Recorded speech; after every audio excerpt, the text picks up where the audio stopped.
Hello, clever people, and welcome to my review for A Bad Mom's Christmas. So, A Bad Mom's Christmas stars Mila Kunis, Kristen Bell, and Kathryn Hahn, and it revolves around the story of the mothers from the original Bad Moms that came out in 2016, and how their moms are coming home for Christmas, and how they have to deal with the fact that they have their mother at their house, and they have to deal with the fact that she's there, while also trying to restore what Christmas is supposed to mean, which is that it's about family, and it's about loving each other, and it's not about presents or competition.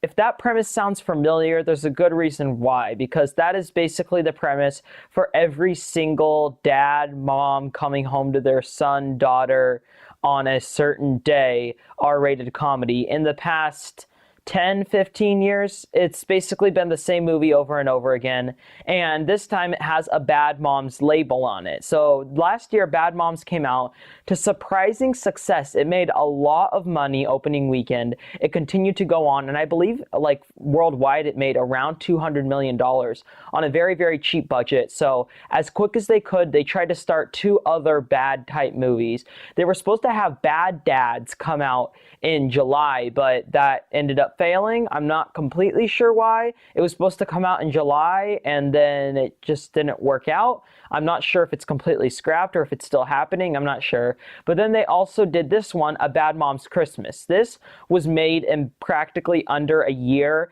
It was made so quickly and so fast that I really didn't have any anticipation for it. Because when you make a movie that fast and you don't really put any care or effort into crafting the story or enhancing the actors or anything like that, you're going to get a generic comedy. And that's exactly what you get with A Bad Mom's Christmas. It's nothing new at all. It's so generic and so predictable that it becomes unfunny and actually kind of boring. This movie is not necessarily awful. It's not like terrible or anything, but this might just be the most cliched film I've seen all year, because pretty much every single joke, every single situation, every single plot point you can predict.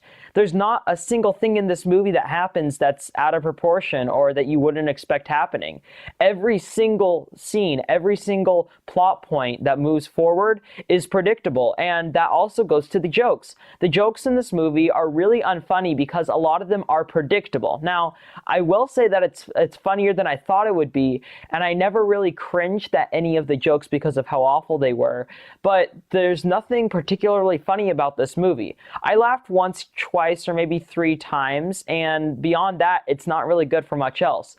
A great movie, a great comedy, will be able to bring up new ideas for comedy while also pertaining to what the movie's basis is. So what I mean by that is that there's multiple different branches of comedy, like, there's crude comedy, there's childish comedy, there's, satirical comedy, and what a great comedy will do will either focus and pinpoint on that one type of comedy and explore all the realms that you can with it, or it will jump around to different types of comedy and still while pertaining to the original tone of the film. Unfortunately, A Bad Mom's Christmas had one type of comedy that it pursues and beats like a dead horse. The movie ended up just becoming unfunny because of how predictable and overused a lot of the jokes were.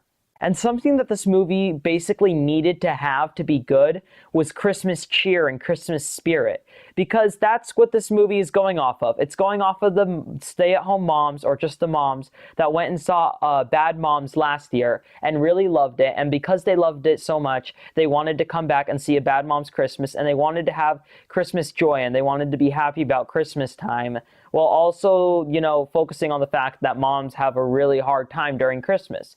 And unfortunately, Bad Mom's Christmas only has one of those. The rest of it, the Christmas cheer part, is not there at all. This movie should have made me excited for Christmas. It should have made me excited for what's happening in the next couple months, and unfortunately, that's not what it did. It was very toneless and it was very spiritless, and I know that was kind of the point, because the point is that Christmas can be a really hard time, full of a lot of competition and full of a lot of anger and a lot of stress, but in the end, the movie should have Christmas spirit and it should make you feel happy, and unfortunately, A Bad Mom's Christmas couldn't even do that. So in the end, A Bad Mom's Christmas is not a terrible movie. It does overuse the F word way too much, and it does have a lot of repetitive humor, but it is funnier than I thought it would be. I was slightly entertained by it, even if there was absolutely nothing new in this film and it completely lacked Christmas spirit. I would say that A Bad Mom's Christmas will appeal to its demographic very well, and that it's not necessarily a painful watch. I will give A Bad Mom's Christmas a 4 out of 10. Alright, that concludes my review for A Bad Mom's Christmas. What are your thoughts on this film, or what did you think of the original Bad Moms that came out in 2016? Comment in the comment section below and let me know. I am Robert Burke, and this has been The Clever Critics. Goodbye.